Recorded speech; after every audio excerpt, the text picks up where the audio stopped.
네, 해설갑니다. 오늘 시장이 많이 하락을 해서 많이들 좀 놀라셨을 것 같습니다. 코스닥이 더 크게 많이 하락을 했죠. 거의 이제 근래 하락폭 중에서 코스닥이 좀 가장 크게 하락을 했고요. 하락의 이유는요, 심리 자체가 되게 많이 무너져 있습니다. 거래량을 한번 보시면요, 거래량이 많이 줄었죠. 이렇게 시장이 하락을 하고 있는데도 거래량이 많이 줄어 있습니다. 이거는요, 안 받아주는 거거든요, 누가. 지난번 이런 구간에서는 이렇게 하락을 하는데도 거래가 좀 증가를 하면서 계속 나왔는데, 최근에 시장이 하락을 하는 구간에서 거래가 늘지 않습니다. 이 구간은 좀 늘었죠. 하지만 최근에는 늘지 않는다. 여기에 대해서 좀 이유를 좀 생각을 해 봤는데요. 대주주 3억 양도세 부분, 그런 부분 때문에 아무래도 심리가 좀 위축되어 있고요. 그리고 또 하나는 이 고점에서 좀 물려있는 분들이 많이 있는 것 같습니다. 돈이 많이 소진이 된 거죠, 현재 자금이. 그러니까 이제 추가 매수할 자금이 많이 떨어진 거죠. 지난번보다. 좀 그렇게 이제 생각을 할 수 있습니다. 그래서 오늘은요, 이제 코스피 시장은 어저께 말씀을 드렸고, 오늘은 코스닥 중심으로 어떻게 대응을 하고, 어떻게 시장을 지금 보고 있는지 짧고 굵게 말씀을 드리도록 하겠습니다. 먼저 수급을 살펴보면요. 기관이 이제 코스피는 매수를 하는데, 코스닥에서 계속 던지죠. 이런 말씀을 드렸어요. 이제 코스닥에 기관이 들어와 줘야지 이렇게 움직일 수 있습니다. 하지만 얘네들이 지금 계속 매도를 해서 계속적으로 하락을 시키고 있어요. 외국인은 저가에서 이제 조금씩 계속 매수가 들어오고요. 기관이 공포를 계속 주고 있다. 코스닥에서. 갈 때까지 밀어보자 이거거든요. 그런데 지난번과는 좀 다르죠. 이렇게 빠지면은 개인들이 많이 매수가 들어와 줘야 되는데, 그러면서 이제 지수를 방어를 하거든요. 하지만 지금은 그런 게 없다. 심리가 너무 무너져 있다. 이렇게 정리를 할 수 있겠고요. 이럴 때는 반대로 생각을 달리 하는 게 투자자들은 더 좋은 방안입니다. 이건 이제 뒷부분에서 계속 설명을 드리고요. 선물, 소폭으로 외국인이 사고요. 그럼 이제 차트를 보면서 설명을 드릴게요. 추세를 잘 보셔야 됩니다. 여기서 이렇게 추세 내려가고요. 코스닥 차트입니다. 이렇게 지금 움직이고 있죠.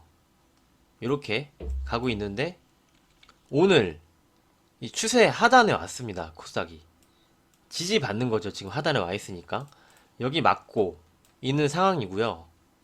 정상적이라면 이렇게 해서 다시 움직일 수가 있죠. 이렇게 추세가 이렇게 그려지고 있으니까. 하지만 변수가 하나 있어요. 해외 시장. 우리가 지금 해외 시장보다 코스닥이 먼저 빠지고 먼저 두드러 맞고 있고요. 해외 시장은 이제 막 하락할 조짐을 좀 보이고 있죠. 지금도 뭐 유럽 닥스 독일이라든지 증시가 좀 좋지 않습니다.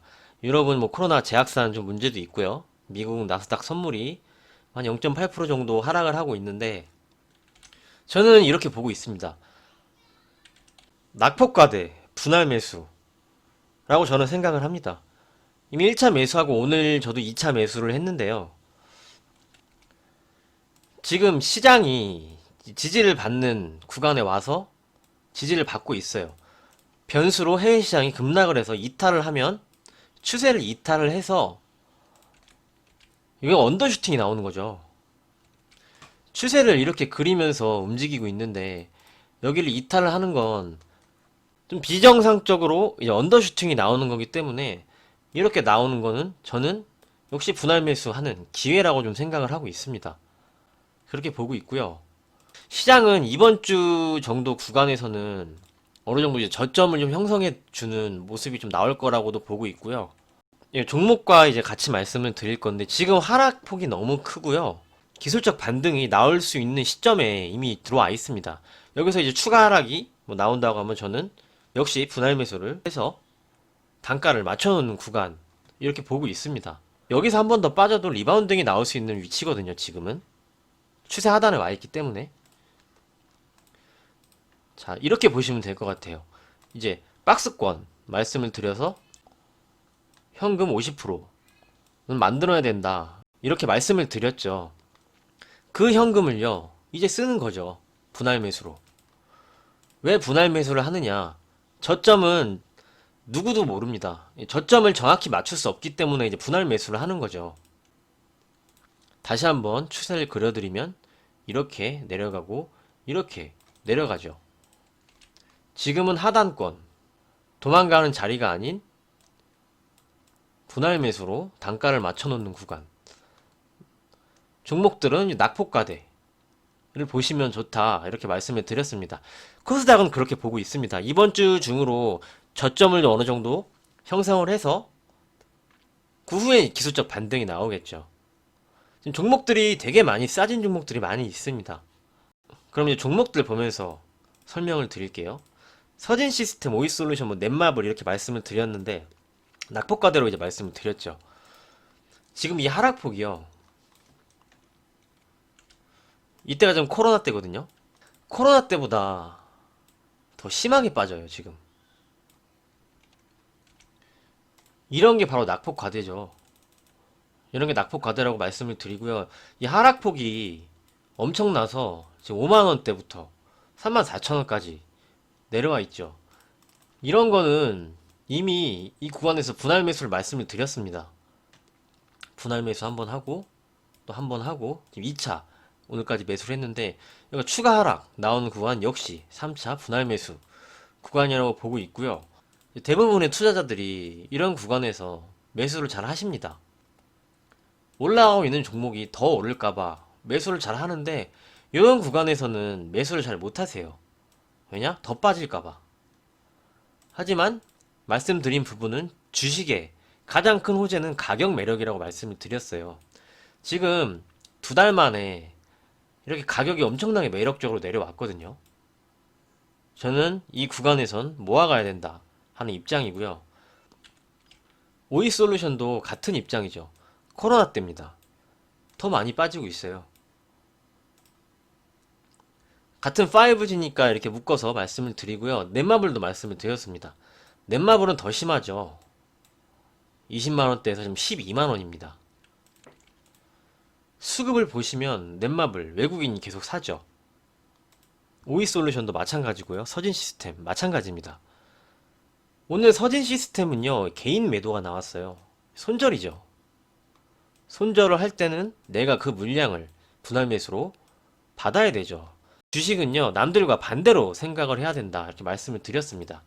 오이솔루션 이런 걸 매수를 하려고 현금을 만들어 놓은 거잖아요. 하지만 저점은 정확히 우린 인간이기 때문에 맞출 수 없으니까 과매도 구간에서부터 한 번, 두 번, 세 번 이렇게 분할 매수를 해야 된다 말씀을 드린 부분이고요. 비중도 말씀을 드렸어요. 334, 433 이렇게 해서 이런 공포의 구간, 과매도의 구간에는 매수를 해서 조금 지나면은 금방 회복을 합니다. 왜냐면은 더 이상 빠지지 말았어야 되는 자리에서 투매도 나오고 기관의 로스컷 물량도 나오고요. 신용에 대해서 반대 매매도 나오고요. 그렇게 나오면서 지금 추가적으로 더 하락을 하고 있는 거거든요. 시장이 반등이 나오면은 이게 바로 이렇게 튈 수가 있거든요. 그런 측면에서 이제 낙폭과대, 분할 매수 말씀을 드리고요. 환호성을 지를 땐 경계를 하고 모두가 공포를 가질 땐 난 반대로 분할 매수로 들어가야 된다 이렇게 말씀을 드렸습니다. 역시 지금 낙폭과대 시점은 그렇다고 생각을 하고요. 그래서 다시 한번 세 종목은 언급을 드렸기 때문에 다시 말씀을 드리고 이제 이게 중요한 거죠. 지금 추세 하단인데 해외 시장 영향을 받아서 뭐 내일 오전에 추가 하락을 할 수 있죠. 하지만 저는 이 구간은 도망가는 구간이 아닌 역시 3차 매수를 할 수 있는 그런 구간이다 라고 저는 생각을 합니다. 잘 참고를 해주시고요. 제가 코스닥으로 보면은 이 구간대 공격적으로 하는 구간이 아니라고 계속적으로 말씀을 드렸고요. 전 지금은요 분할 매수를 하는 구간이라고 반대로 생각을 하고 있습니다. 그 말은 이번 주 중으로 어느 정도 시장도 저점을 형성을 해줄 수 있는 자리가 거의 다 오지 않았나 라고 좀 생각을 할 수가 있겠죠. 그렇게 보고 있습니다. 오히려 뭐 해외 시장이 반등에 성공을 해주면은 여기서 이 지지를 받고 움직일 수도 있어요. 움직일 수도 있는데 이런 가능성도 있다는 점을 말씀을 드린 것이고요. 이미 좀 추세 하단에 코스닥은 와 있다는 점을 말씀을 드리고 지금은 낙폭과대 종목들을 꼭 보셔야 된다는 점 말씀을 드리도록 하겠습니다. 그리고 이제 테라젠 이텍스에 대해서 좀 말씀을 드릴게요. 테라젠 이텍스는요, 아직 안 샀고요. 테라젠 이텍스는 내일 정도 한 번 더 하락이 나오면 그때 이제 4% 비중을 매수할 생각입니다. 이렇게 시장이 계속 흔들리고 수급이 아직 붙지 않았죠. 그래서 사지 않고 계속 지켜보고 있었고요. 이제 내일 정도 뭐 추가 하락이 한 번 더 나오면 어느 정도 저점을 그때는 좀 만들어줄 거라고 좀 보고 있습니다. 그래서 좀 기다렸고요. 조급할 필요가 없는 겁니다. 이래서 기다리면은 좋은 자리가 오죠. 그러면은 매수를 완료를 해서 다시 한번 흐름을 보는 그렇게 보고 있습니다. 그래서 한 번 정도 더 하락이 나오면 지금 6% 비중이 갖고 있는 걸 4% 추가 매입을 할 계획입니다.